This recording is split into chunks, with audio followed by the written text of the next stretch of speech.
Friends, if you want to watch super hit movie Wednesday Season 2 in English, then you must like this video. If you are visiting our channel for the first time, don't forget to subscribe to our channel, Friends, in today's video.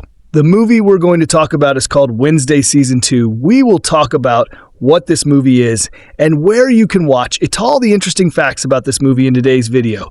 I'm going to tell you, also going to give you all the information on which platform or on which satellite channel you will get to watch this movie. Also, we will talk in detail about the technical department, music department, pre-production, filming, post-production, budget, box office collection of this film. We will also talk about the story of this film, and I will also give you a small review of the story of this film. Apart from this, we will discuss about the facts of this film's storylines, star cast actors' performance in the film, and which character has played which role.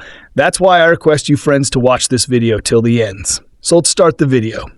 Wednesday Season 2 proves it was worth waiting for the return of Netflix's hit series. The show's sophomore season, which has been split into 2 parts, does a lot more following Season 1's ending, with Wednesday Addams, Bjenna Ortega, having a lot on her plate. Successfully solving multiple mysteries during her last term at Nevermore, the character returns for a brand new adventure, which holds just as many secrets. While I was a fan of Tyler, Hunter Doohan, and his relationship with Wednesday, I understand why the romance was divisive. Wednesday Season 2 does away with it, focusing its energy on other things. However, there is still room for romance and a love triangle for another character.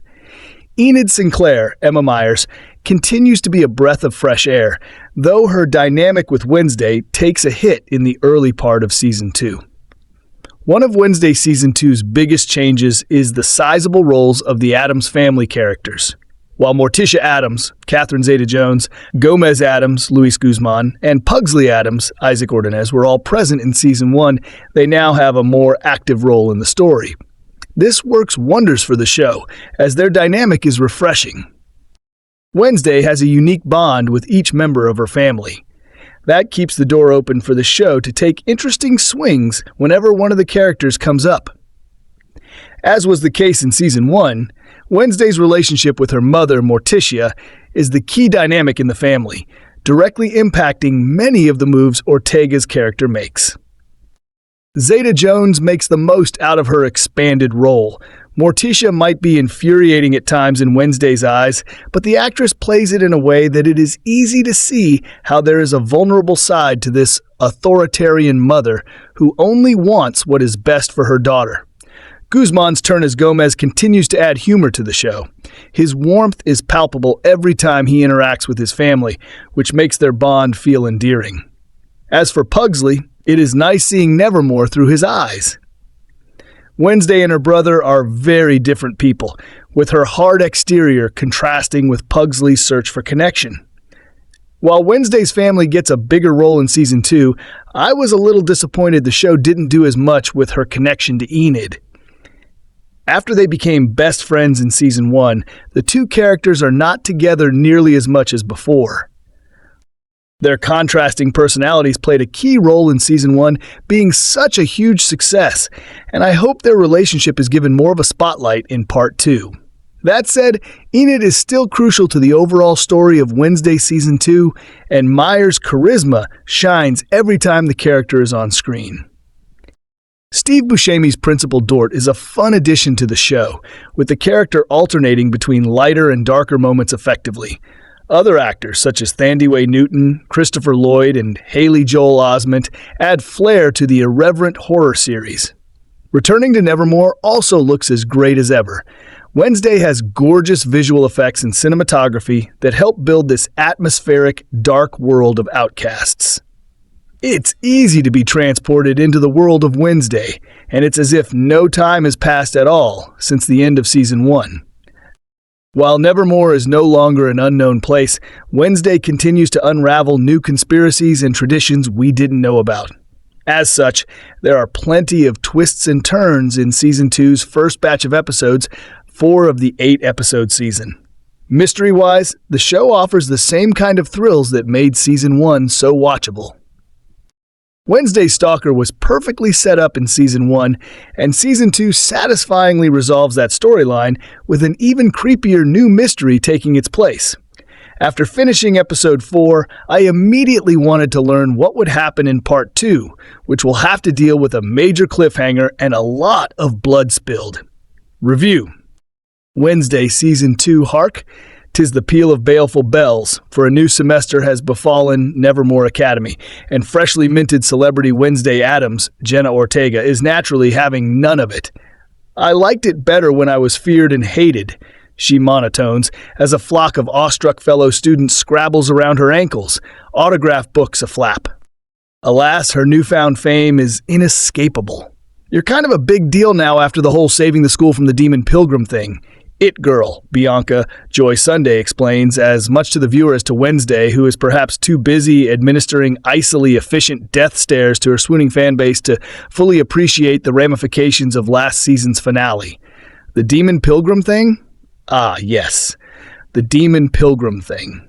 This, you may recall, was the climactic first series kerfuffle surrounding one Joseph Crackstone, a bloodthirsty 17th century pilgrim resurrected by dastardly botany teacher, Beastmaster Marilyn Thornhill, Christina Ricci. Having already manipulated barista actual monster Tyler Galpin, Hunter Doohan, into killing a series of pupils, police and local therapists, Thornhill planned on using the reanimated Crackstone to help her snuff out everyone else. Anyway, thanks to Wednesday, the evildoers are now either exploded Crackstone or banged up Thornhill and Galpin, and Nevermore finally is safe. Let joy, or at least guarded relief, be unconfined. And now, peace descends, and the second series of this most deliciously macabre of smash hit murder mystery / high school comedy dramas, or at least the 4 episodes available prior to the second half of the series being launched in September, can proceed in orderly fashion. Or not, as the case may be, because, Ruro, here comes another baddie.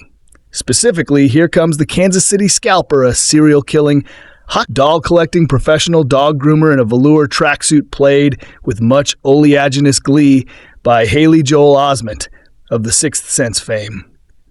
In a breakneck pre-title sequence, we learn that Wednesday has spent her summer vacation tracking down the Scalper, being tied up by the Scalper, turning the tables on the Scalper, relieving the Scalper of his scalp, and finally, delivering the Scalper to justice. The ultimate significance of all this is moot. Certainly the incident is, at least in this first episode, not referred to again, although only a Burke would bet against the scalpless sod popping up at a later date and putting everyone off their Weetos. It is, all in all, a very Wednesday introduction to the new season of Wednesday.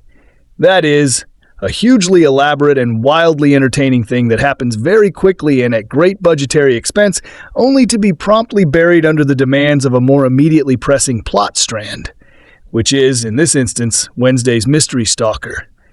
Having emerged at the end of the last series, it has decided that our peerlessly nihilistic heroine must pay for something or other, and has begun to leave her a series of increasingly shouty cryptic notes demanding she do something or other about this.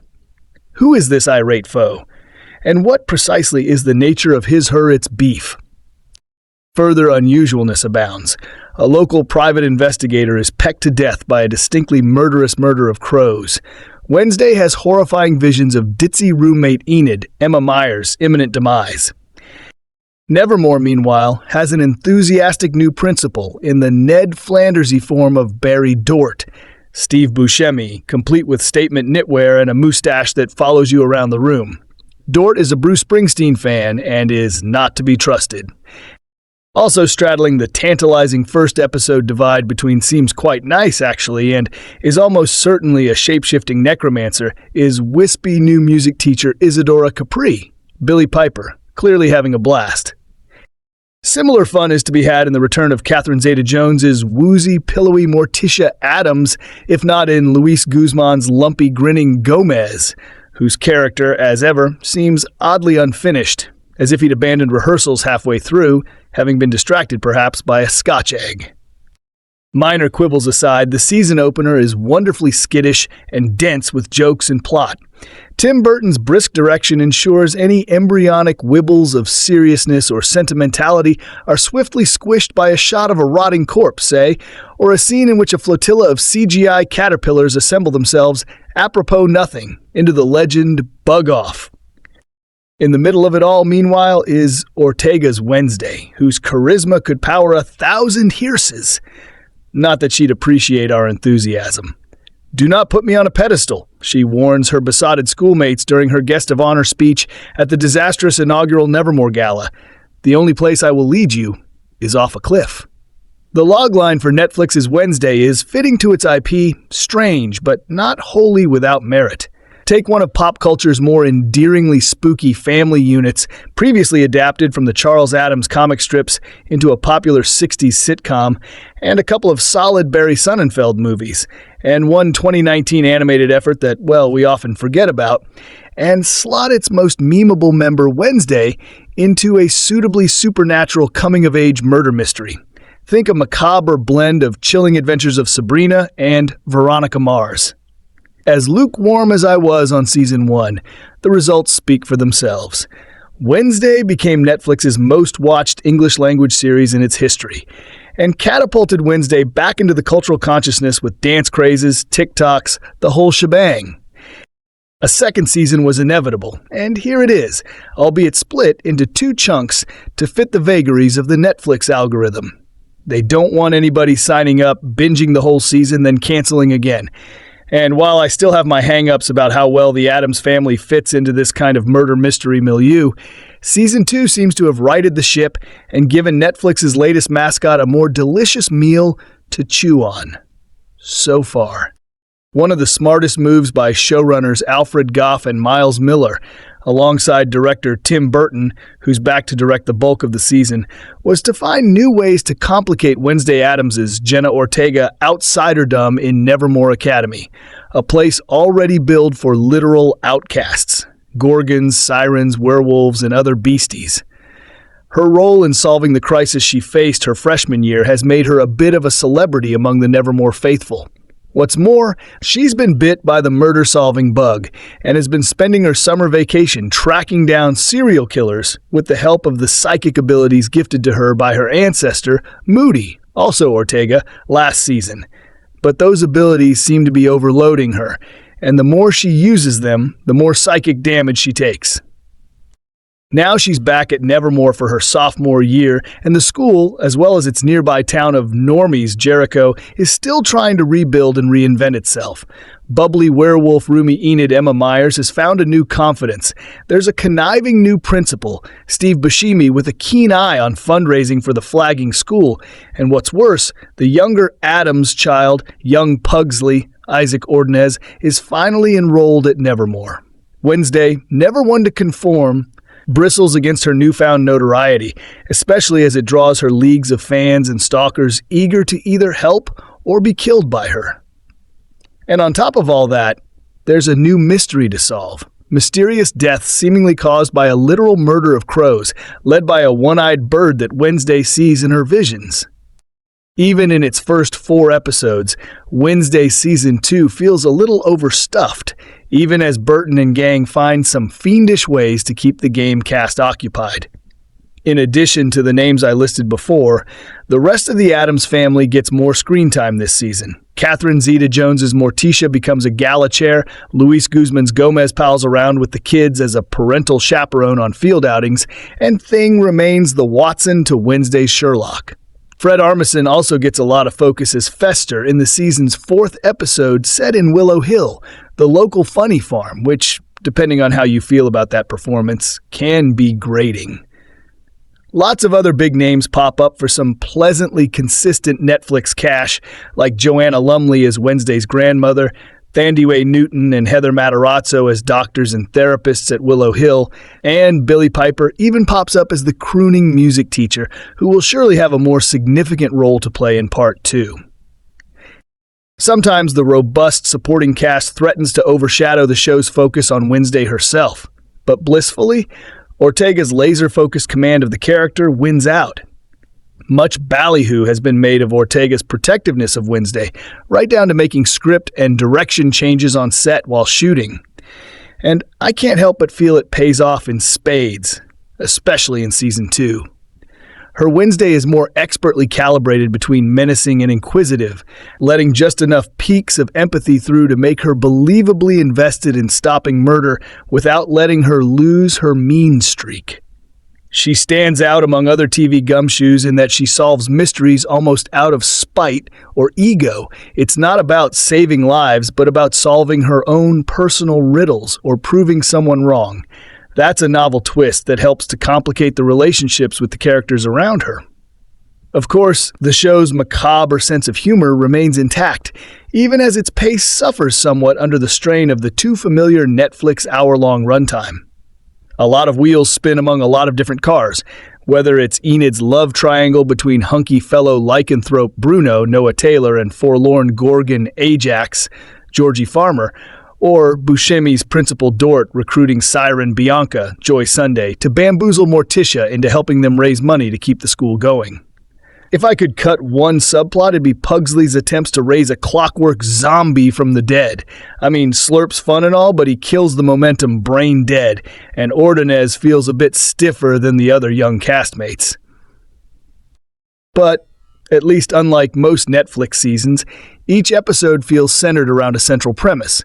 A trip to Camp Jericho to compete with a normie scout troop, led by a sanctimonious Anthony Michael Hall channeling R. Lee Ermey in Full Metal Jacket, a jaunt inside Willow Hill to find more clues, a prank day that allows the kids to experience all kinds of dangers of dubious reality. The problems that remain with Wednesday are part and parcel of the Netflix formula, more than anything specific to the premise or the excellent cast. The show's still finding its way towards porting a horror sitcom family into the more procedural structure of a murder mystery, and some of the gothic gags get a little one-note by the time each episode's punishing length draws to a close. That said, perhaps it's fitting that Wednesday wants our pleasure to be doused with a little bit of pain. That'd probably make her smirk in at least some delight. And Part 1 sets up the show gamely for a Part 2 that should, in a perfect world, stick the landing. His fresh face-fitting teen drama, Frances O'Connor features in an undisclosed role. Her the missing, background suggesting mystery involvement. Lady Gaga guests as Rosalind Rotwood in Part 2, a legendary teacher. Gaga's enigmatic presence from a star is born aligned with her musical, teased in Season 1 crossing paths with Wednesday dramatically. Haley Joel Osment is Chad Lefroy, a serial killer targeted by Wednesday. Osment from The Sixth Sense brings chilling intensity to the antagonist. Anthony Michael Hall plays Ron Krugar, a scoutmaster clashing with Nevermore. Hall from The Breakfast Club adds 80s nostalgia to conflicts. Christina Ricci guests as Marilyn Thornhill, Laurel Gates tying back to her Nines Wednesday role. The casting. Decisions for Season 2, overseen by creators Alfred Goff and Miles Miller. With Tim Burton, emphasize a mix of star power and emerging talent to heighten horror and family themes. Production in Ireland from May to December 2024 allowed for authentic Gothic settings, with the split release Part 1 on August 6, 2025, and Part 2 on August. September 3A building anticipation. Notable absences like Percy Hines White, due to allegations, shift focus to new dynamics, ensuring the ensemble drives the narrative forward with diverse backgrounds and supernatural flair. Wednesday Season 2, 2025. Comprehensive production and release analysis, production development, and pre-production. The development of Wednesday Season 2 represents a significant evolution from the groundbreaking first season that took Netflix by storm in 2022. After the runaway success of Wednesday, starring Bjenna Ortega, Netflix renewed it for a second season in January 2023, marking a swift commitment to continuing the supernatural mystery series centered around the iconic Addams family. Character. As of August 2025, the creators were not treating it as a priority, as they were focused instead on production of Seasons 2 and 3 of WED, indicating that the series has already been greenlit for multiple seasons, demonstrating Netflix's confidence in the franchise's longevity. This multi-season commitment allows for more comprehensive storytelling and character development across extended narrative arcs. The pre-production phase for Season 2 began in earnest following the phenomenal reception of the first season. Showrunners Alfred Goff and Miles Miller, who created the series, returned to helm the second season with expanded creative control and increased budget allocations. The development process involved extensive world-building discussions as the second season was planned to expand beyond the confines of Nevermore Academy and explore broader elements of the Addams Family universe. Tim Burton, who directed 4 episodes of the first season and served as executive producer, continued his involvement in Season 2, though with adjusted responsibilities. The creative team made strategic decisions to bring in additional directors to help share the workload while maintaining Burton's distinctive visual and tonal signature throughout the series. This collaborative approach allowed for more efficient production schedules while preserving the Gothic aesthetic that became synonymous with the show's identity. The writing team expanded significantly for Season 2, bringing in fresh voices while retaining the core creative vision established in this first season. Script development focused on deepening character relationships, particularly the dynamic between Wednesday and Enid, while introducing new antagonists and supernatural elements that would challenge the characters in unprecedented ways. The writers also worked to address some of the criticism from the first season, particularly regarding pacing and character development arcs. Pre-production involved extensive location scouting, as the decision was made to relocate filming from Romania to Ireland. This move required comprehensive planning to maintain visual continuity while taking advantage of Ireland's diverse landscapes and historical architecture. The production team spent months identifying suitable locations that could serve as both familiar settings and new environments for the expanding storyline. Costume design and production design teams worked closely with Burton and the showrunners to develop new visual elements that would distinguish Season 2 while maintaining the established aesthetic. This included designing new character costumes, updating set pieces, and creating practical effects that would support the show's increased supernatural elements. The design process was particularly challenging given the need to balance practical locations with constructed sets. The casting process for Season 2 was extensive as the series aimed to bring in high-profile guest stars while expanding the core cast. In April 2024, Steve Buscemi joined the cast of the series as the new principal of Nevermore Academy alongside Tanai Newton in an undisclosed role. The casting decisions reflected the show's growing prestige and ability to attract established performers to join the ensemble. Filming the second season began filming in May 2024 in Ireland, representing a significant production shift from the first season's Romanian locations. This relocation was driven by multiple factors, including tax incentives, diverse filming locations, and logistical considerations for the expanded cast and crew. The filming process in Ireland proved to be both challenging and rewarding for the production team. Production started in April 2024 and continued filming through the end of November, encompassing a 7-month shooting schedule that was significantly longer than the first season. This extended time frame allowed for more elaborate set pieces, complex action sequences, and detailed character development scenes that required multiple takes and setups. Ireland's varied landscapes provided the production with numerous location options that enhanced the show's visual storytelling.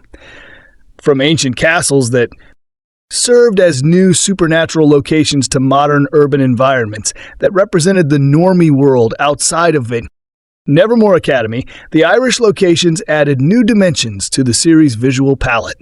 The production team worked closely with local authorities and location managers to ensure minimal disruption to communities, while maximizing the cinematic potential of each setting. Some of Wednesday's most exciting Season 2 sets were Vikings. Valhalla was previously filmed, demonstrating Netflix's strategic use of existing infrastructure to support multiple productions. This approach allowed for cost-effective set construction while providing access to sophisticated filming facilities and equipment. The filming schedule was carefully coordinated around Bjenna Ortega's availability and other cast commitments. Ortega's schedule for the show was discussed with the filmmakers of the Scream franchise prior to the 2023 SAG-AFTRA strike, leading to Ortega's departure from the upcoming Scream 7 due to the scheduling conflict. This scheduling prioritization demonstrated Netflix's commitment to the Wednesday series and Ortega's central role in its success. By August 2024, they had completed 4 episodes, indicating a measured approach to production that prioritized quality over speed. This methodical pace allowed for careful attention to detail in each scene, complex post-production work, and the integration of practical and digital effects that would enhance the supernatural elements of the storyline. The filming process incorporated lessons learned from the first season's production challenges. The crew implemented improved safety protocols, more efficient scheduling systems, and enhanced communication structures to manage the larger caster and more complex production requirements. These improvements resulted in smoother daily operations and better working conditions for all involved. Weather considerations played a significant role in the Irish filming schedule as the production team had to account for the country's variable climate conditions. This required flexible scheduling and backup location plans to ensure continuous progress despite weather-related delays. The production utilized Ireland's diverse seasonal changes to enhance the visual storytelling, capturing different atmospheric conditions that added depth to various scenes. The international cast required careful coordination of schedules and travel arrangements, particularly for guest stars who had limited availability windows. The production team developed sophisticated logistics systems to manage cast arrivals, costume fittings, rehearsals, and filming schedules while accommodating various contractual obligations and personal commitments. Technical filming considerations included the use of advanced camera equipment and filming techniques that had evolved since the first season's production. The crew incorporated newer technologies for capturing action sequences, supernatural effects, and intimate character moments, resulting in improved visual quality and more dynamic cinematography throughout Season 2. Post-production filming for the second series had wrapped by early December 2024 and is set to release in 2025, indicating a comprehensive post-production timeline that extends several months beyond the completion of principal photography. This extended post-production period reflects the complexity of modern television production and the sophisticated technical requirements of the Wednesday series. Despite wrapping up filming, Netflix opted for a 2025 release window to fine-tune the visual effects, cinematography, and world-building that made the first season a sensation. This strategic decision demonstrates Netflix's commitment to maintaining the high production values that contributed to the first season's success, while ensuring that Season 2 meets or exceeds viewer expectations. The post-production process encompasses multiple complex phases, beginning with the assembly of rough cuts for each episode. Editorial teams work closely with directors and showrunners to shape the narrative flow, pacing, and emotional beats of each episode while maintaining consistency across the season's arc. This process involves extensive collaboration between editors, directors, and producers to ensure that each episode contributes effectively to the overall seasonal narrative. Visual effects post-production represents a significant portion of the overall timeline. As Wednesday Season 2 incorporates more supernatural elements and complex magical sequences than its predecessor, the VFX team's work on creature designs, environmental enhancements, practical effect augmentation, and digital environments that expand the show's supernatural world. These effects must seamlessly integrate with practical elements filmed on location and in studio settings. Color grading and Cinematographic post-P-production work focuses on maintaining the distinctive visual style established in Season 1, while accommodating new locations and lighting conditions encountered during Irish filming. Colorists work to ensure visual continuity between different filming locations and shooting conditions while enhancing the gothic atmosphere that defines the series' aesthetic identity. Sound design and music composition represent crucial post-P-production elements that contribute significantly to the show's atmospheric success. Danny Elfman's return to compose music for Season 2 requires extensive collaboration between composers, sound designers, and editors to create the audio landscape that supports the visual storytelling. This includes original scoring, sound effects, creation, and the integration of existing musical elements from the first season. The longer post-P-production timeline suggests more elaborate supernatural sequences and possibly an even darker, grander narrative, indicating that the production team is investing significant time and resources in developing more ambitious sequences than those featured in the first season. These enhanced production values require extensive post-P-production work to achieve the desired visual and auditory impact. Digital editing and finishing processes involve multiple technical teams working on different aspects of post-production simultaneously. Color correction, audio mixing, visual effects, integration, and final mastering all occur during overlapping time frames requiring sophisticated project depth, management, and technical coordination to ensure timely completion. Quality control and review processes involve multiple stakeholders, including Netflix executives, series creators, directors, and technical supervisors, who evaluate each episode as various stages of completion. This collaborative review process ensures that the final product meets creative, technical, and commercial standards before final approval for distribution. International post-P-production considerations include the creation of multiple audio tracks, subtitle versions, and regional technical specifications required for global distribution. These elements must be completed and tested before the series can be released across Netflix's international platform, adding additional complexity to the post-production timeline. Music. The musical landscape of Wednesday Season 2 builds upon the critically acclaimed foundation established by Danny Elfman and Chris Bacon in the first season, while introducing new compositions and musical themes that reflect the series' evolving narrative complexity. Elfman's return to the project ensures continuity with the Gothic orchestral style that became synonymous with the show's identity, while also providing opportunities for musical evolution and expansion. The composition process for Season 2 began during pre-production, allowing Elfman and his team to collaborate closely with writers and directors to develop musical themes that would support the expanded storyline. This collaborative approach ensures that the music serves not only as atmospheric enhancement, but as an integral storytelling element that reinforces character development and plot progression. Musical themes for new characters introduced in Season 2 required careful consideration to ensure they complemented existing motifs while establishing distinct identities. The composers worked to create musical signatures for characters like Steve, Bush's new principal, and Lady Gaga's mysterious new character, developing themes that would resonate with audiences while fitting seamlessly into the established musical framework. The integration of popular music elements alongside orchestral compositions presented unique challenges and opportunities for Season 2.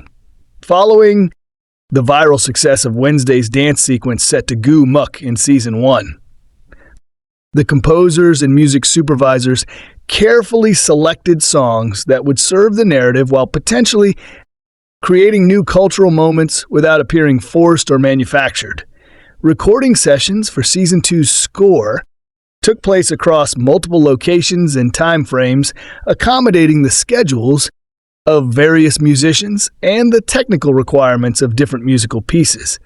The recording process utilized both traditional orchestral arrangements and modern digital production techniques to create the rich, layered musical landscape that supports the show's supernatural elements. The musical score's role in supporting the series' supernatural elements became more prominent in Season 2 as composers developed specific musical approaches to different types of magical phenomena, creature encounters, and psychic abilities. These musical elements help audiences distinguish between different supernatural occurrences while maintaining the overall gothic atmosphere of the series. Sound design integration with musical compositions required extensive collaboration between composers and sound designers to ensure that musical elements and sound effects complemented rather than competed with each other.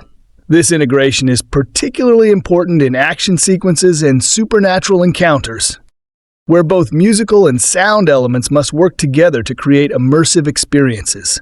The composers also addressed the challenge of creating music that would work effectively across different viewing platforms and audio systems, from high-end home theater setups to mobile device speakers. This consideration influenced orchestration choices, dynamic range decisions, and mixing approaches throughout the scoring process. Musical continuity between Season 1 and Season 2 required careful balance between familiarity and innovation. Composers retained key musical themes and motifs that audiences associated with characters and situations, while introducing new elements that reflected character growth and narrative evolution. This approach maintains emotional connections established in the first season while allowing for musical development.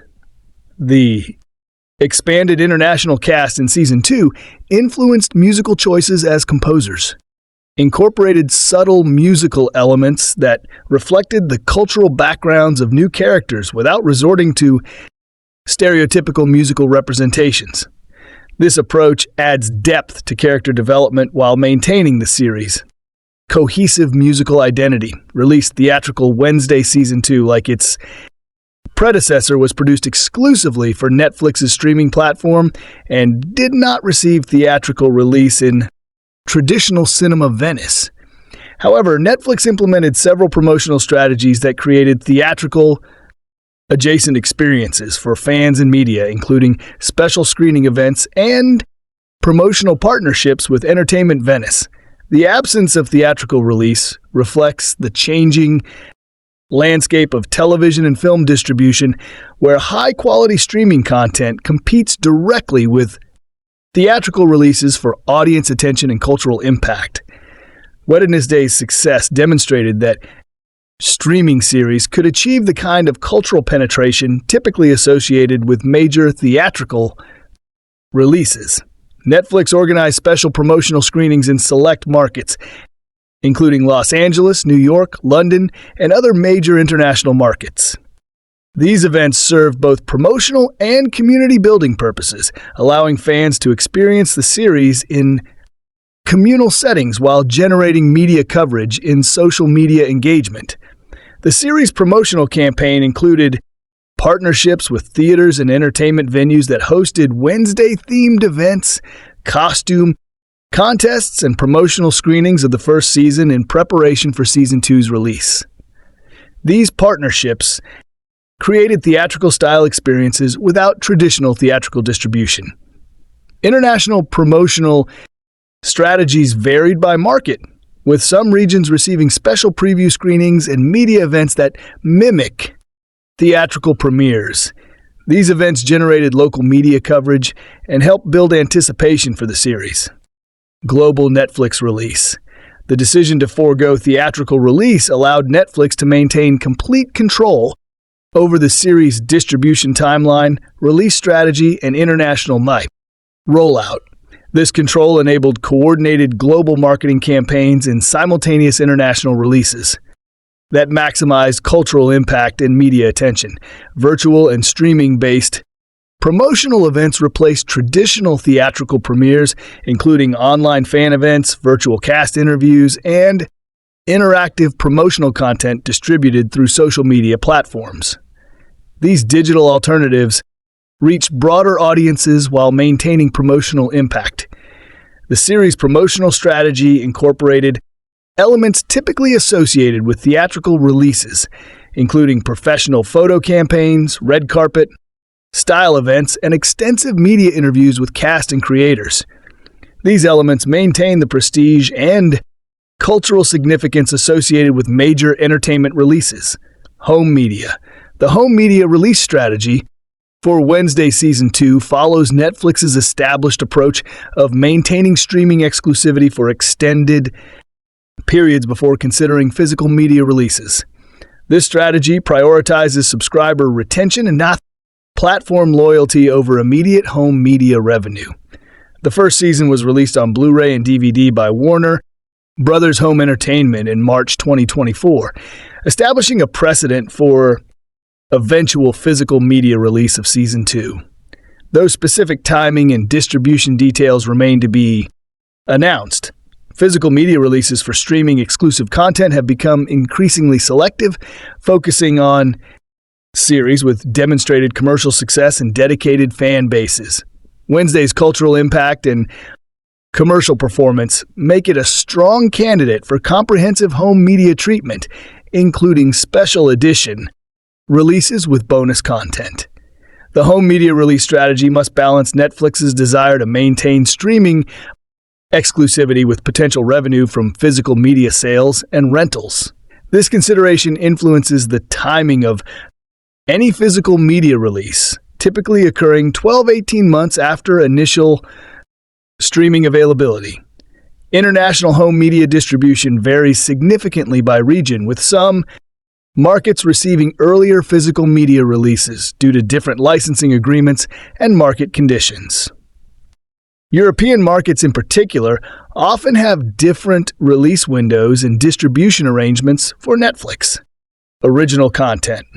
Potential home media releases would likely include extensive bonus content, behind-the-scenes features, cast and crew commentaries, and deleted scenes that provide additional value beyond the streaming experience.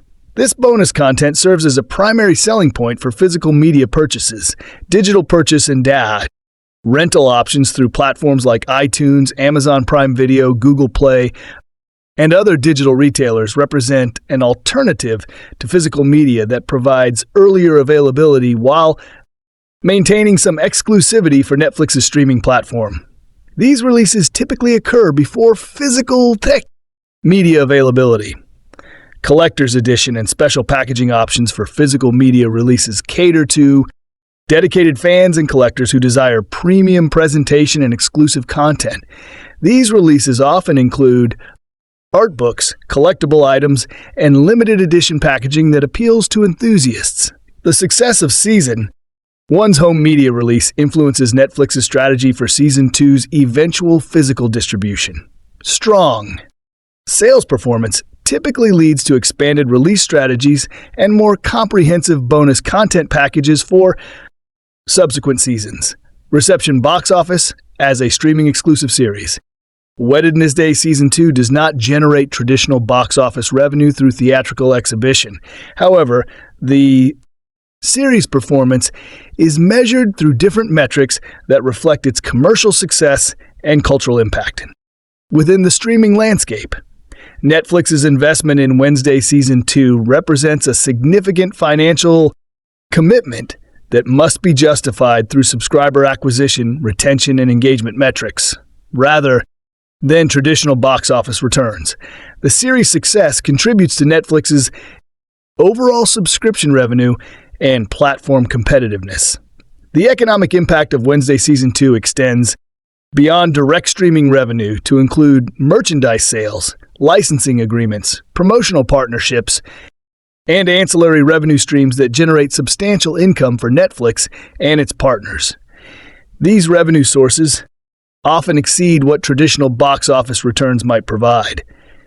International market performance varies significantly, with different regions showing varying levels of engagement and cultural impact.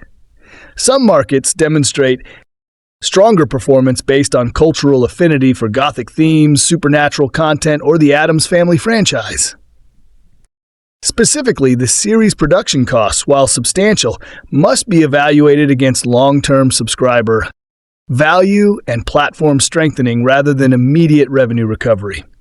This approach allows for higher production values and more creative risk-taking than traditional box office economics might support. Comparative performance. Analysis with other Netflix original series and competing streaming content provides context for Wednesday season 2's commercial success. The series competes for viewer attention and subscription dollars across the entire streaming landscape rather than just within traditional television programming. Economic impact. Measurements include global viewing hours, subscriber growth correlation, social media engagement metrics, and cultural impact indicators that demonstrate the series' value to Netflix's overall business strategy. These metrics often provide more comprehensive success indicators than traditional box office numbers.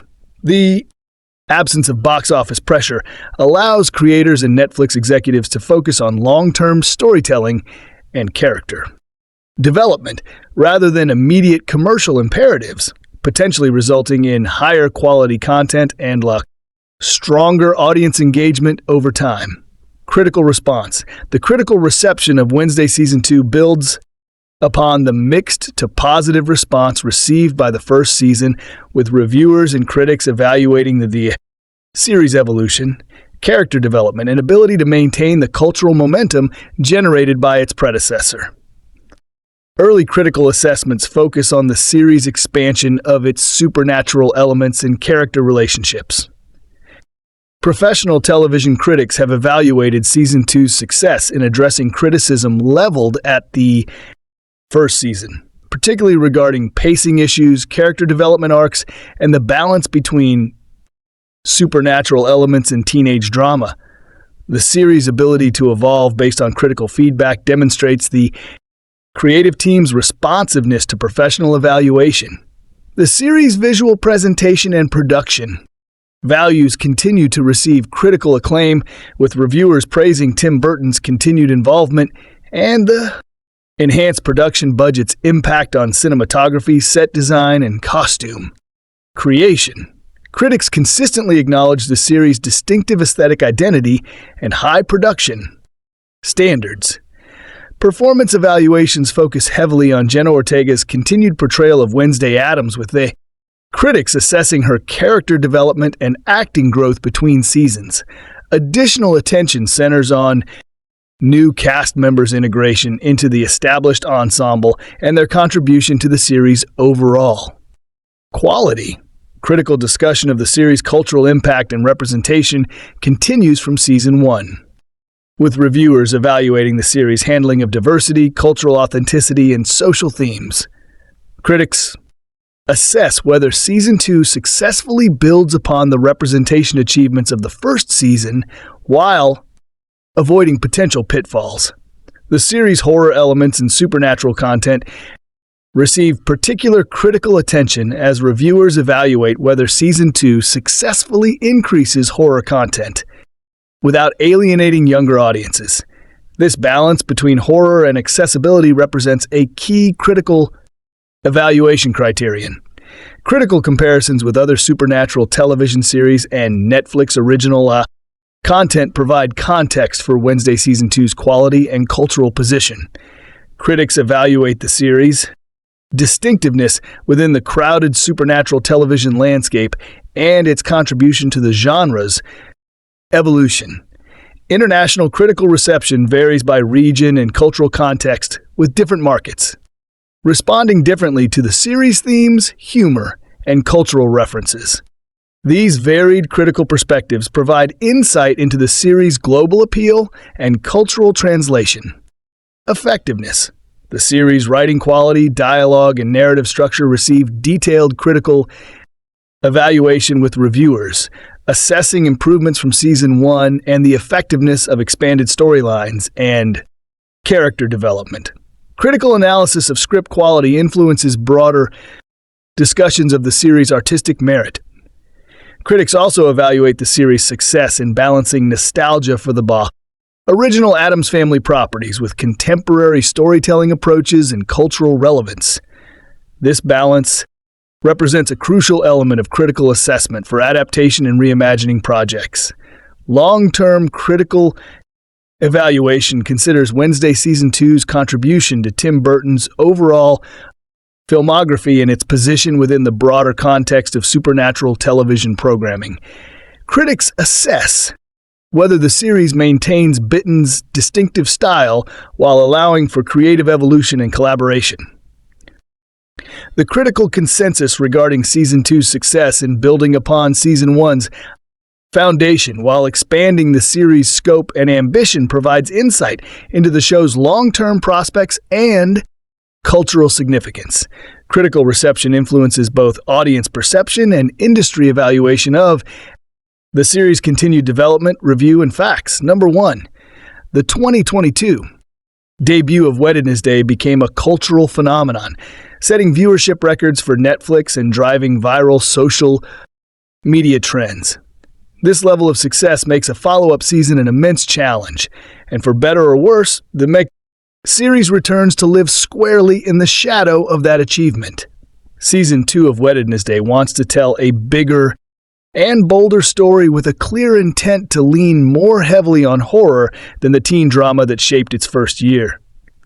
However, this goal is consistently dragged down by an attempt to play it safe as a proliferation of subplots designed to preserve every element of Season 1, ultimately leaves the new season feeling bloated and unfocused. After a delightfully macabre cold open establishes Wednesday's Bjenna Ortega. Summer activities. She is thrust back into Nevermore Academy, where her past heroism has transformed her into an unwilling celebrity. Her closest friends, Anne, Emma Myers, Eugene Muzumoa, and even Bianca Joy Sunday are basking the newfound attention. But Wednesday naturally despises it. Meanwhile, the school itself is under new management, with the suspiciously cheerful and corporate-minded principal Barry Dorr, Steve Bush Chammy eager to boost donations and school spirit after the demise of Principal Williams and Christie in Season 1. At the same time, the enigmatic pop star Capri Billy Piper has abandoned her celebrity career to become the new music teacher, raising immediate suspicions.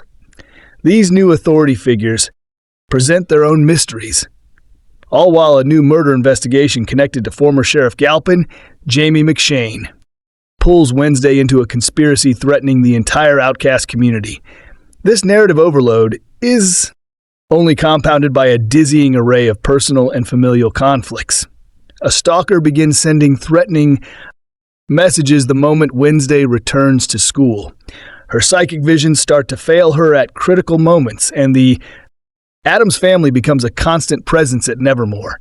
Her parents, Morticia, Catherine Zeta-Jones, and Gomez Louise Guzme, !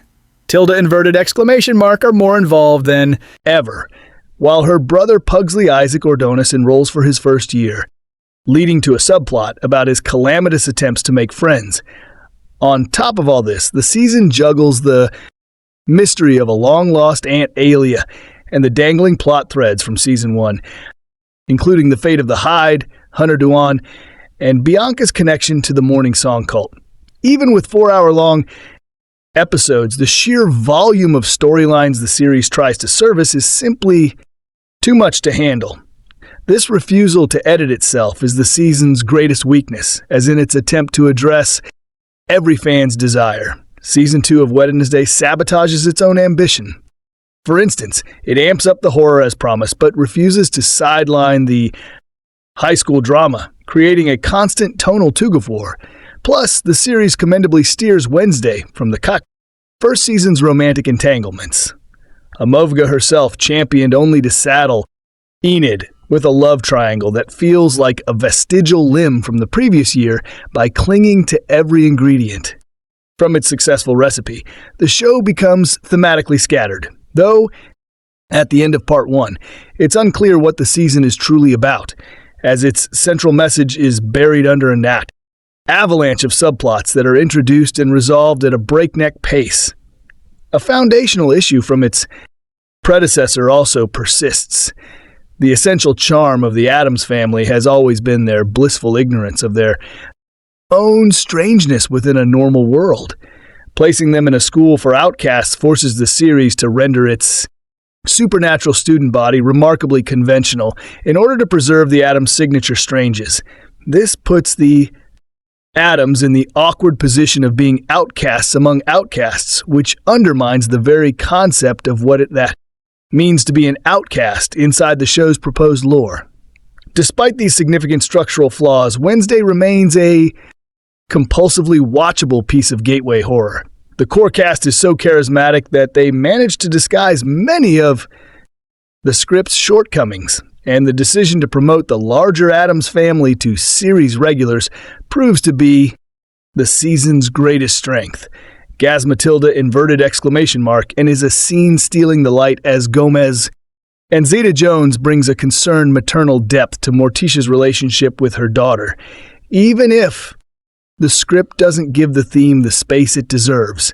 Above all, Fred Armisen is having the time of his life as Uncle Fester, whose dedicated episode features some of the most creative and gleefully fun sequences the series has ever produced. On a technical level, the series continues to impress. The direction is sharp, and its commitment to stylized Gothic cinematography is a welcome departure from the murky visuals that plagued many streaming productions. While the frantic pacing forces some choppy editing choices, it works as well as it can with the overstuffed material. As the unwavering anchor of the show, Ortega continues to deliver a solid performance, embodying the titular character's confidence and intellect with the precision that elevates every scene she's in. Finally, the show's philosophy that being different is something to be celebrated remains fully intact, providing a satisfying through-line for fans. Wedded Nesday Season 2 Part 1 is a creature of compromise. That is an entertaining if unwieldy return that succeeds on the charm of its caster and its slick horror light aesthetic. It is held back, however, by a palpable fear of alienating its massive audience, resulting in a fun but frustratingly directionless story. While it will likely satisfy fans, it may also leave them wondering if, in this case, less would have been much, much more. Number 2, did you watch the first season of Netflix's Wednesday and come away wishing for more mystery and less humor? More of the secondary members of the Addams family, and less of Bjenna Ort as semi-nominated performance. More of the supernatural world of outcasts and less of the real world for contrast. It's okay not to remember exactly. Wednesday premiered nearly 3 years ago, a duration also known as adolescence for most of the ungid supporting cast. Fortunately and conveniently, few of the specific plot details from that well-received season are all that relevant. There are enough expositional reminders here for a general catch-up. But the truth is that the new season of Wednesday is so generic that my biggest challenge was separating my memory of the first season from nearly identical dynamics that played out in the chilling adventures of Sabrina and Percy Jackson and the Olympians and the overall run of Harry Potter.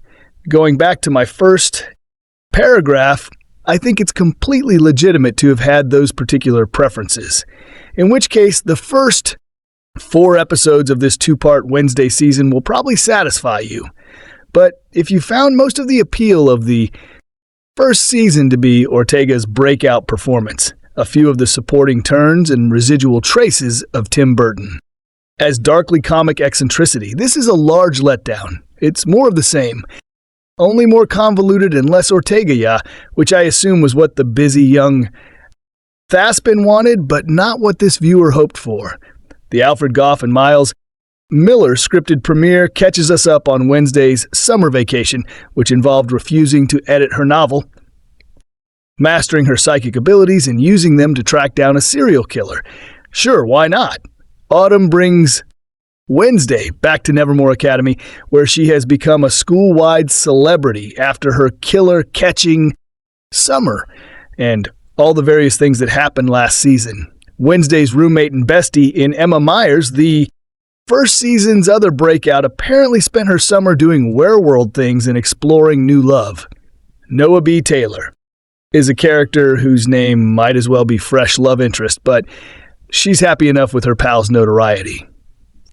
Wednesday, unsurprisingly, is less pleased to be famous, and even less pleased than that to be used as a school mascot by Barry Dord, Steve Buscemi, the just arrived dumb to this slog. She's more pleased that bodies are starting to pile. Up in the community of Jericho, odd things make Wednesday happy, all with their eyes plucked out by crows, and most with some connection to Wednesday adding to Wednesday's discomfort.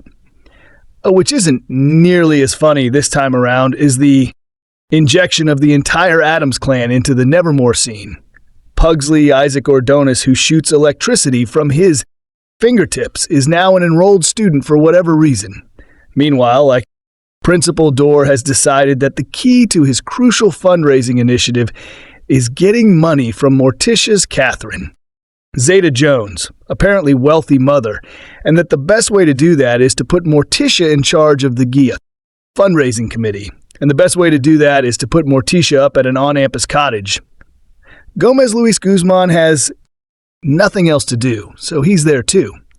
So whereas my original review of the first season praised Wednesday for having the restraint and focus to not simply become the Addams Family, A Broken Bar Wednesday has simply become the Addams Family, complete with a recast still underutilized. Lurch Jua Su Tomo. And the always handy thing Victor Doro Band too. Only Uncle Fester Fred Armisen hasn't become a full-time member of the ensemble, but he appears in the mid-season finale. Words have lost all meaning. Though a bunch of key characters from last season's murder mystery have been written out or written into guest appearances, there are lots of new additions, including Billy Piper as a music teacher, Than Newton as a doctor at a nearby asylum, with Heather Mazo as an administrator at the same asylum, Christopher Lloyd as a head Najjar, and in the non-stunt casting department, wide-eyed Evie Templeton as Wed's #1 fan. Even if Burton hadn't already made a movie celebrating his appreciation of big eyes, you know that Templeton is the director's preferred brand of an Ananu, and she stands out from the frantically overstuffed cast. Along those lines, it's a true puzzlement that Booch and Burton have only worked together on 2003's Big Fish. Though this underwritten role isn't the best fodder for a collaboration, I can't think of any more damning criticism for these 4 new episodes of Wednesday than that. Just 2 days after watching them, I legitimately can't remember anything that Wednesday is trying to accomplish this season, nor any single withering line of dialogue. Though the one-liners were rarely as sharp as they should have been in the first season, they were reliably low-level clever, and the show got tremendous mileage out of putting Wednesday in one done Wednesday situation after another, peaking with the dance scene, one of those extraordinarily rare instances of a moment that was instantly iconic. The second season doesn't attempt to immediately reproduce the dance scene, and thank heavens for that. But nothing so far has counted as the equivalent of that scene or an attempt to one-up that scene, with the possible exception of once done in the 3rd episode. Almost all of the "wouldn't it be funny if" Wednesday a broken bar brainstorming seems to have run dry. Wednesday has been reduced to a psychic gumshoe-prone to seizures and crying blood or unnamed black fluid from the overuse of her powers. Ortega's deadpan remains impeccable, and her mournful gaze allows for viewer projection that goes beyond anything on the page. But Wednesday too often comes across as a piece of an ensemble at this point. And as for the over-Adamsing of the second season, I'm afraid that as much as I enjoyed Zeta Jones and Guzman's horny interpretations of Morticia and Gomez in their original guest turns, giving them more screen time has not, in fact, made either performance more interesting. In fact, recontextualizing all of the Addams relatives into an exceptional world in which what once made them creepy, kooky, and altogether ooky is commonplace, drains them of any distinction at all. The family isn't funny because they're horror-friendly addities. They're funny because they're horror-friendly addities plunked on a mundane world. Contrast is funny. Season 2 of Wednesday has no contrast. It's acceptably gloomy. A production and costume design on the show remain top-notch A and sporadically draw. And when you're seeing the world through Tim Burton's eyes, he directed 2 of these 4 episodes.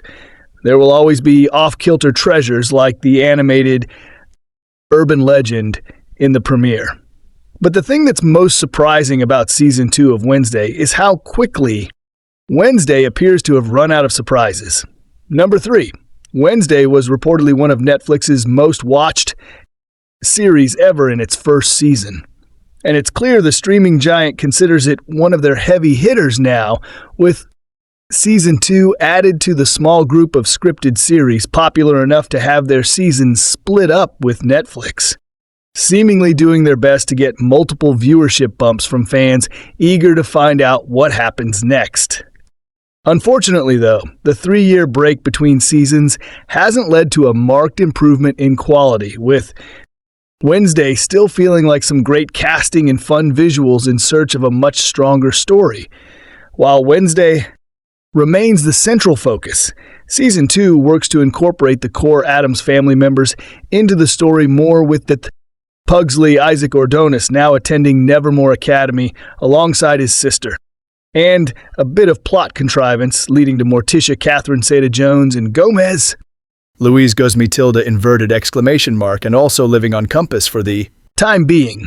On one hand, it's nice to have these characters in play more regularly, but on the other hand, the larger prominence of most of the iconic Addams characters continually serves as a reminder that this show has some huge core flaws in regards to how it misinterprets the Addams family and what makes them appealing.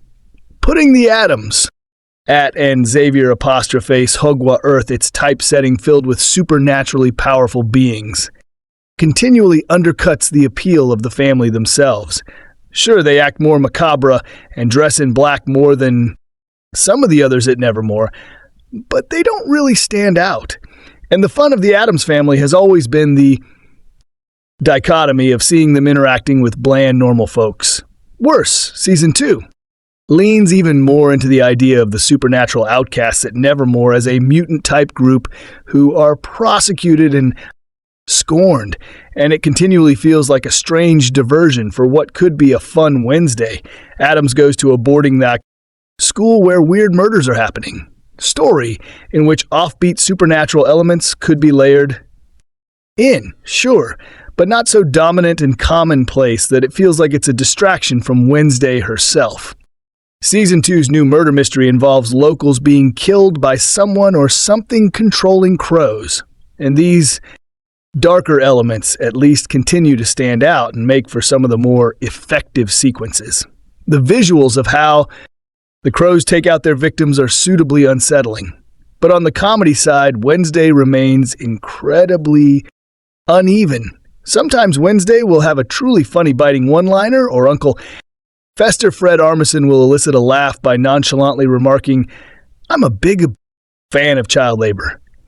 Other times, though, the show can come to a grinding halt, such as a sequence involving a driving high instructor who acts and speaks in an incredibly cartoonish and decidedly unfunny way, as though he's in a show aimed solely at very young kids. When the Addams family are used to their best ability, A193's Addams Family Values remains a crown jewel in this regard and can ride the line of goofy and dark in a way that meshes perfectly.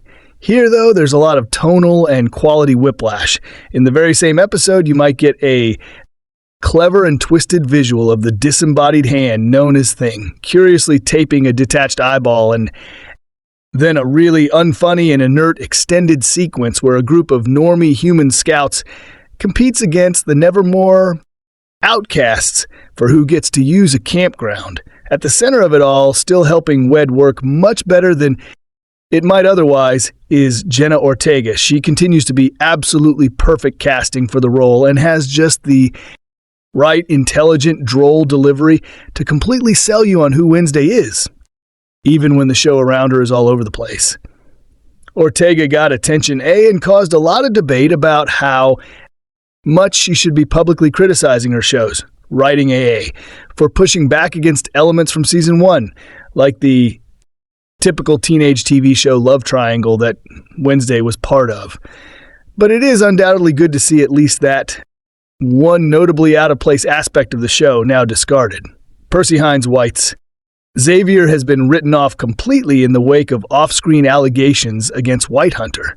Duane Tyler is now in the Hannibal Lecter imprisoned bad guy, our hero needs to go to for advice role, albeit amusingly constantly shirtless in his scenes.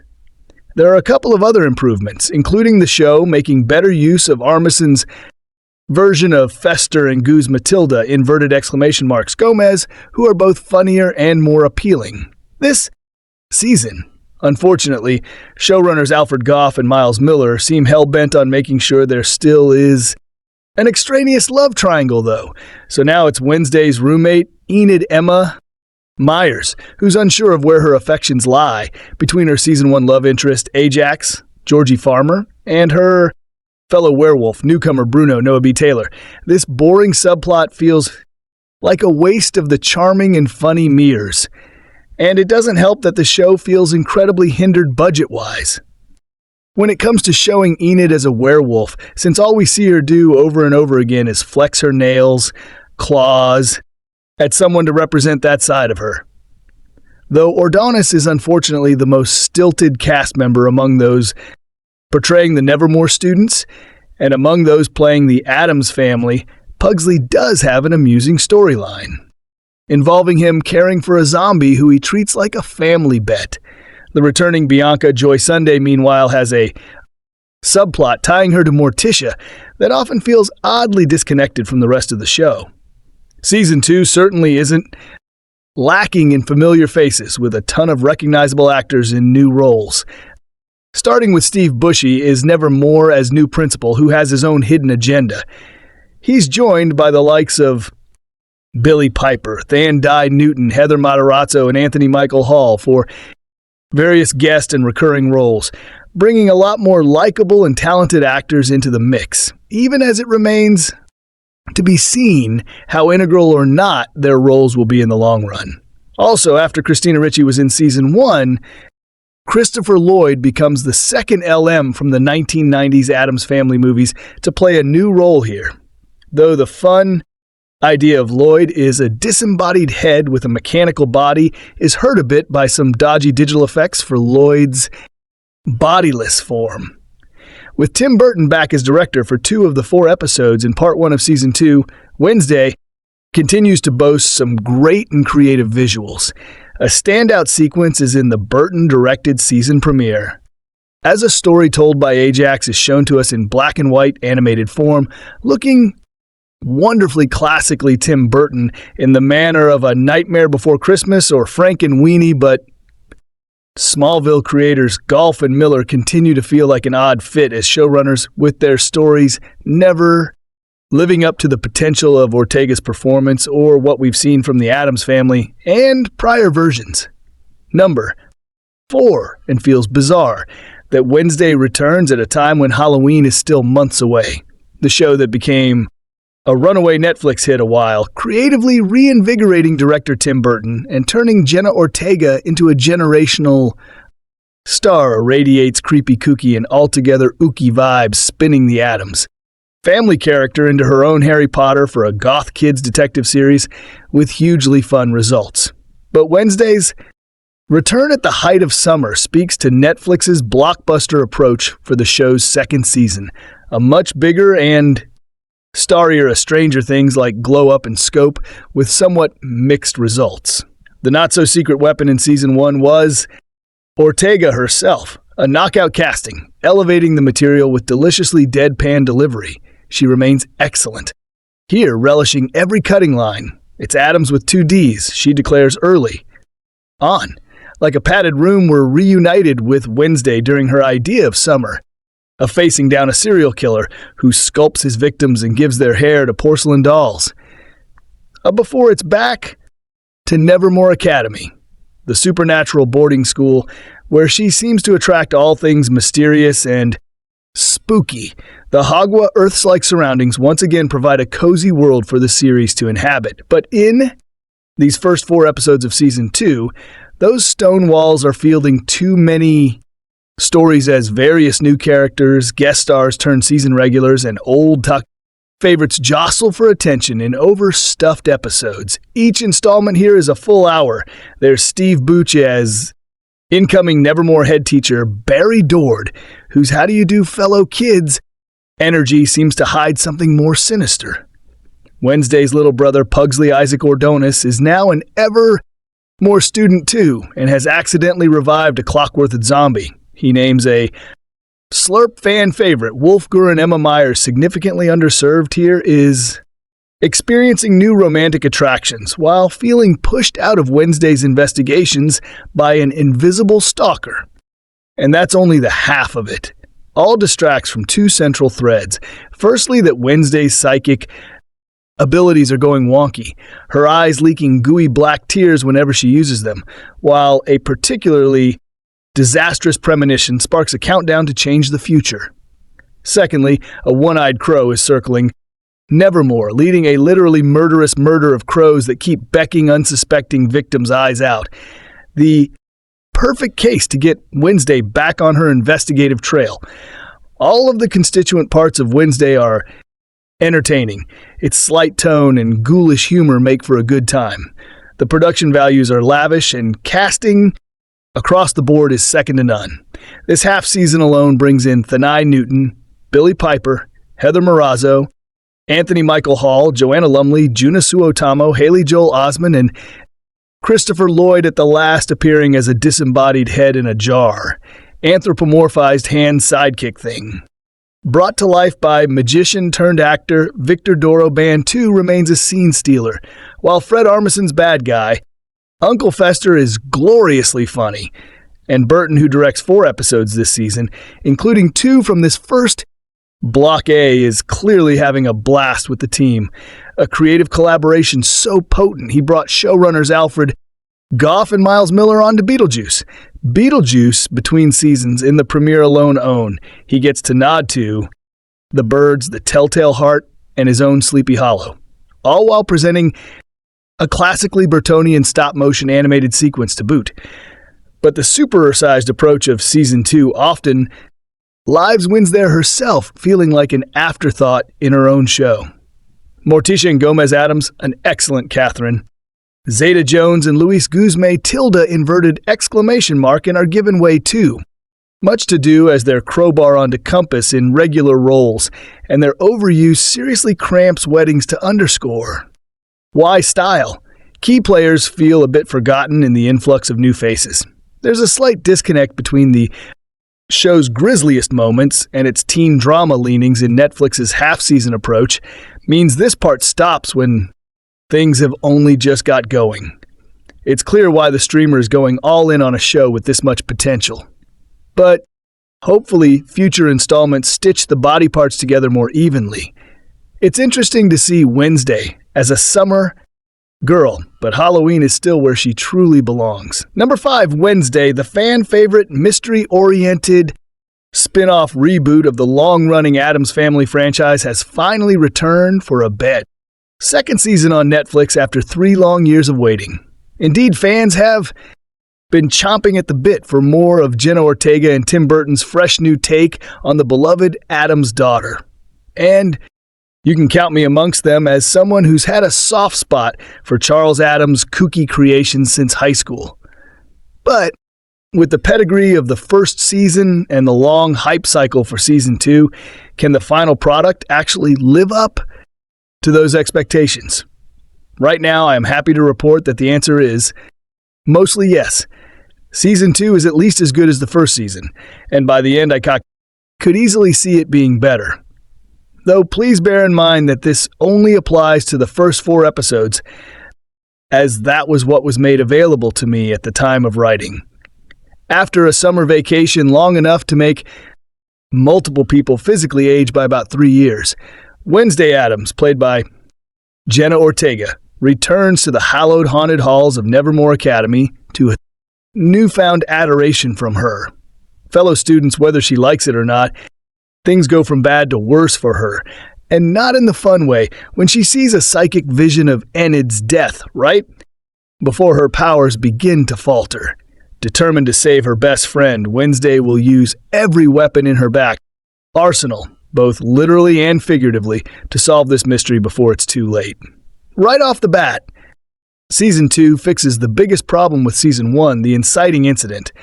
For as strong as the first season was, it felt very strange to me that Wednesday Addams, of all people, would be immediately dead set on saving a school she didn't even want to go to. But here, Enid is someone she already knows and cares about, so wanting to prevent her death is an extremely believable and emotionally palpable motivation. In general, Season 2 is more of what worked about Season 1, and less of what didn't. The mystery is still consistently compelling. The atmosphere and design work are still appropriately and exquisitely gothic, and Wednesday and Enid's opposites attract friendship, though sadly nothing more. Yet. Fellow Montclair Trulers is as electrifying as ever, thanks in no small part to Bjenna Ortega and Emma Myers' spectacular respective performances, which get a lot more focus here now that the love triangle subplots from Season 1 are thankfully gone. That praise for Ortega and Myers extends to the rest of it, the cast as well. My other major criticism of Season 1 was that we didn't get to see that much of the extended Addams family. I know this is Wednesday's story, but they are a fairly closely knit unit and were cast very well in the first season. Thankfully, Season 2 rectifies this. Fred Armisen's delightful take on Fester gets a lot more play. The relationships between Wednesday and Catherine Zeta-Jones more. Tissue gets expanded upon in intriguing ways. Louise Guzmán-Dilda inverted. Exclamation mark and pitch-perfect version of Gomez is as fantastic as ever, and Isaac Oridonis gets the honor of being the first Pugsley in a modern Addams Family adaptation to actually do something. As for the more unique elements of the show in general, and of Season 2 specifically, Steve Buscemi makes a great addition to the cast as a Nevermore's new principal, while 90s Vitor Christopher Lloyd has a small but memorable turn as one of the school's professors. Moreover, the various power sets for all the different outcasts are explored a lot more this season, particularly in a subplot centered on Joy Sunday's Bianca Barkley that I won't spoil here, but I'm definitely excited to see how they wrap up in the second half. For as good as Season 2 is, I will say the VFX work is a bit of a mixed bag. The puppetry used for Thing is still outstanding. The same goes for the rest of the prosthetic makeup and the practical set design and stunt choreography used for booby traps and such. But anytime they use CGI for a monster, it never looks any better than kind of okay. I get that it's TV, but it's also pretty big budget TV, and yet it looks barely above the CG I used on the CWDC shows.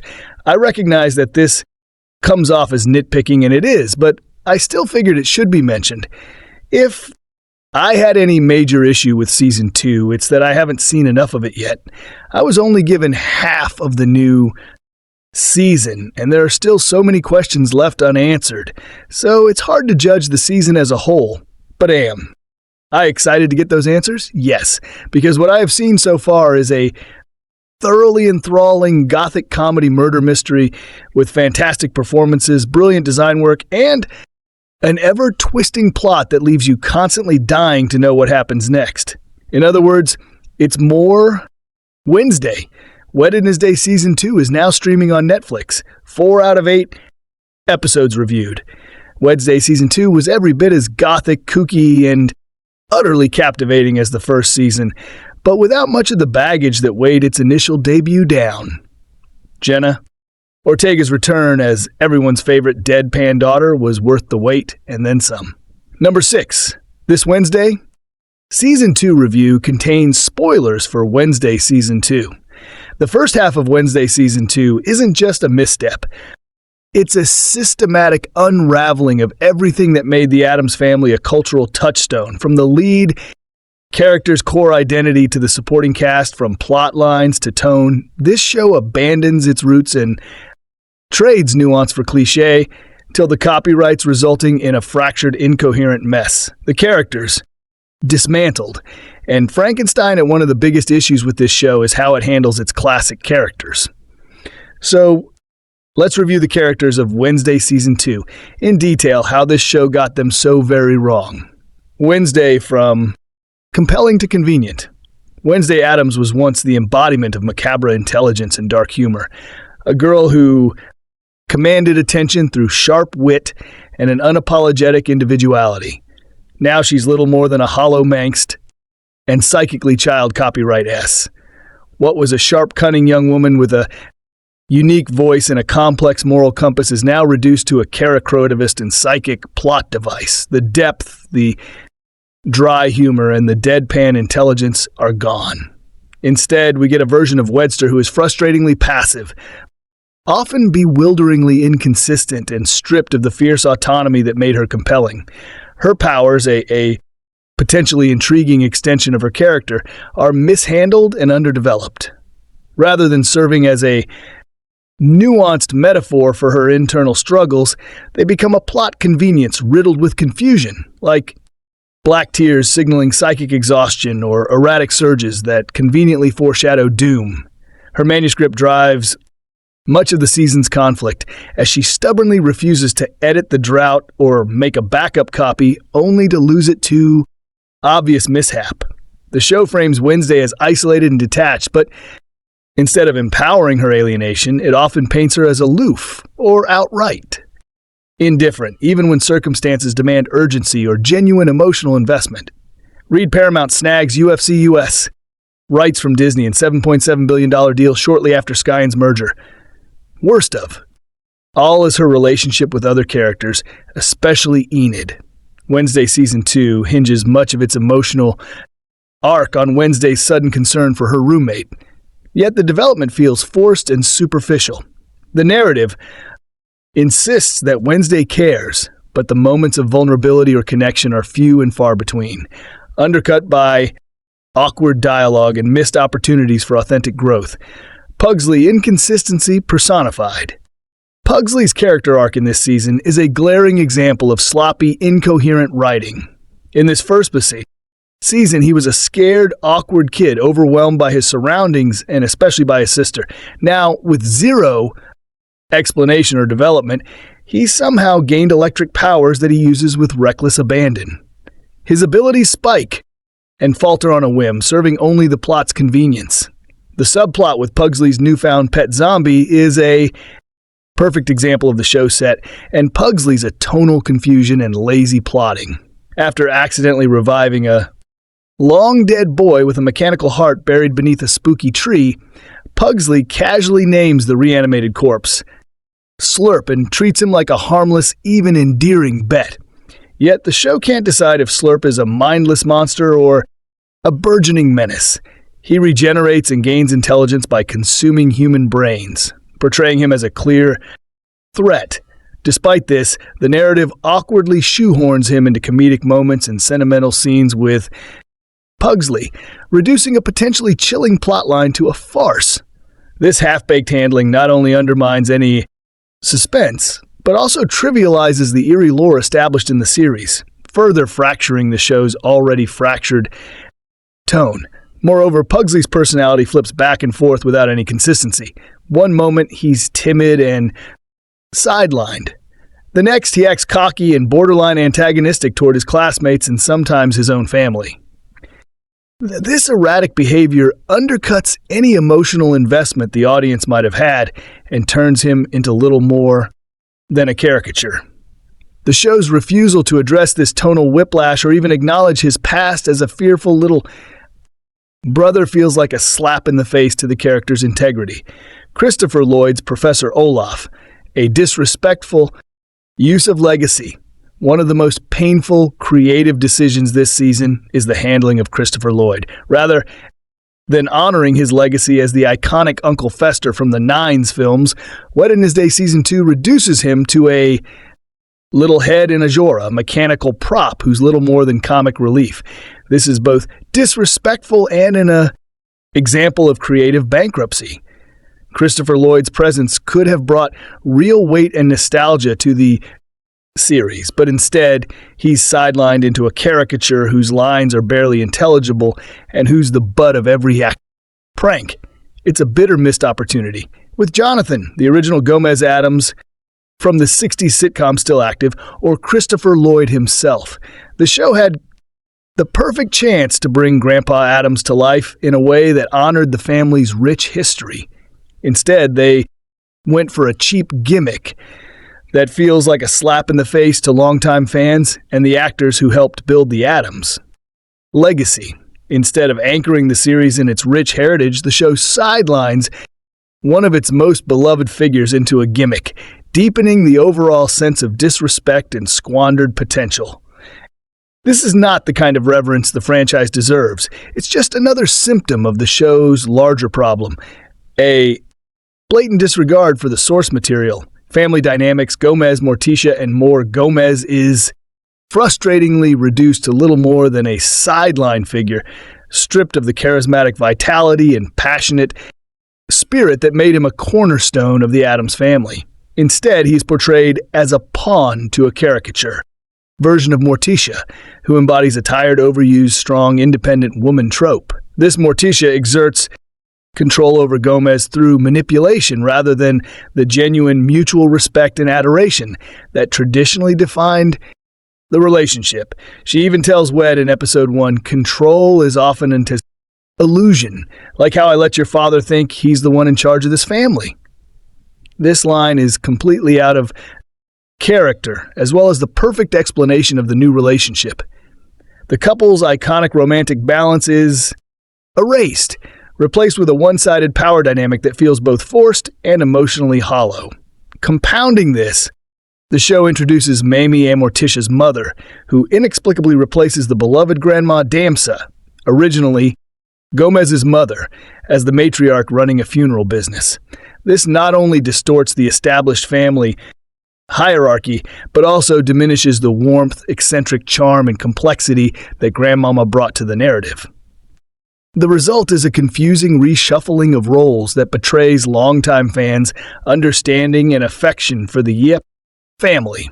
The radical reimagining of Antilia is another glaring misstep. Originally conceived as Morticia's cheerful, bubbly older sister, a foil to Morticia's dark Mabra temperament, Felia is warped into a psychic-driven mad by overuse of her powers. This rewrite strips her of her defining personality and role as a counterbalance within the family dynamic. Instead of providing light-hearted contrast, she becomes a cautionary tale of psychic excess, which feels out of place and needlessly darkened. These character assassinations compound into a fractured and unrecognizable family portrait, betraying the essence of what made the Addams family resonate for generations. Normies versus outcasts, simplistic conflict, and confusing climax. The Normies versus Outcasts theme is even more blatant in Wednesday Season 2 than in Season 1. For instance, Episode 3 pits Nevermore students against literal Boy Scouts in a juvenile, poorly choreographed fight over the right to stay on a double-booked camping ground. This stark Kaser system dynamic lacks nuance and fails to capture the subversive social commentary that the Addams family's outsider status once implied. Additionally, one of the season's most significant but muddled revelations involves Dr. Judy Fairburn, introduced as the daughter of Dr. 2 Stonehurst, a former normie teacher at Nevermore, who secretly ran a shadowy program aimed at transferring outcast powers into normies. The reasoning the show gives for this is that he wanted to become an outcast. Stonehurst's covert experiments had dark consequences, resulting in Fairburn's bird-controlling abilities and her role as the series' main antagonist. Instead of capitalizing on this intriguing premise, the show treats the asylum setting and the long-term outcast integration study, as it's called, with haphazard storytelling and underdeveloped motives. The infiltration by Fester and Wednesday feels forced, and the conflict with Fairburn lacks the narrative weight and coherence necessary to elevate the season's climax beyond glitchy copyright horror tropes, especially with how she's immediately killed off by the tortured prisoners whom Uncle Fester freed tonal chaos, a season caught between farce and gothic horror. The show's desperate struggle to juggle dark, gothic atmosphere with ill-conceived slapstick attempts collapses spectacularly in the Prank Day episode. Instead of building suspense or developing characters, it devolves into juvenile stereotypes and lazy humor. The new sheriff, reduced to nothing more than a large black woman caricature played for cheap, tired laughs, embodies the show's failure to respect its own characters or audience. This isn't just poor writing, but a glaring insult, masked as humor. Such reckless tonal whiplash eviscerates any chance for genuine emotional engagement. Viewers seeking a coherent story are left confused and alienated as the show flips wildly between moods, sabotaging the buck, narrative stakes, and the characters' arcs. The result is a fragmented mess that dishonors the Gothic legacy it pretends to uphold while humiliating itself as an effective farce. In conclusion, just like with Season 1, Wednesday Season 2 is not just disappointing, it's a betrayal of everything the Addams Family stands for. It dismantles beloved characters, muddles the plot, and drowns in tonal chaos. What could have been a compelling Gothic mystery instead becomes a fractured narrative of caricatures and missed potential. For fans craving the sharp wit, emotional depth, and macabre charm that define the Addams legacy, this show is both a disappointment and a betrayal. Number 7. This is a spoiler-free review of the 4 episodes that make up Wednesday Season 2 Part 1, which debuted August 6th on Netflix. Part 2 will debut in September. Wednesday was reportedly one of Netflix's most watched series ever in its first season, and it's clear the streaming giant considers it one of their heavy hitters now, with Season 2 added to the small group of scripted series popular enough to have their season split up, with Netflix seemingly doing their best to get multiple viewership bumps from fans eager to find out what happens next. Unfortunately, though, the 3-year break between seasons hasn't led to a marked improvement in quality, with Wednesday still feeling like some great casting and fun visuals in search of a much stronger story.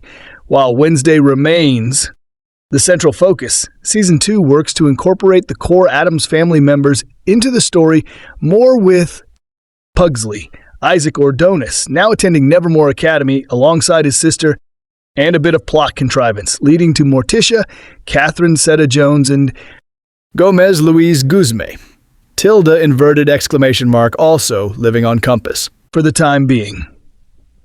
On one hand, it's nice to have these characters in play more regularly, but on the other hand, the larger prominence of most of the iconic Addams characters continually serves as a reminder that this show has some huge core flaws in regards to how it misinterprets the Addams Family and what makes them appealing. Putting the Addams at and Xavier '(S) Hogwarts typesetting filled with supernaturally powerful beings continually undercuts the appeal of the family themselves. Sure, they act more macabre and dress in black more than some of the others at Nevermore, but they don't really stand out. And the fun of the Addams Family has always been the dichotomy of seeing them interacting with bland, normal folks. Worse, Season 2 leans even more into the idea of the supernatural outcasts at Nevermore as a mutant-type group who are persecuted and scorned, and it continually feels like a strange diversion for what could be a fun Wednesday.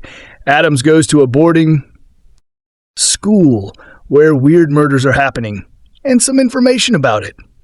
How do you like our today's video? Please let us know by commenting, and if you like this video, please like it, share it, and don't forget to subscribe to our channel.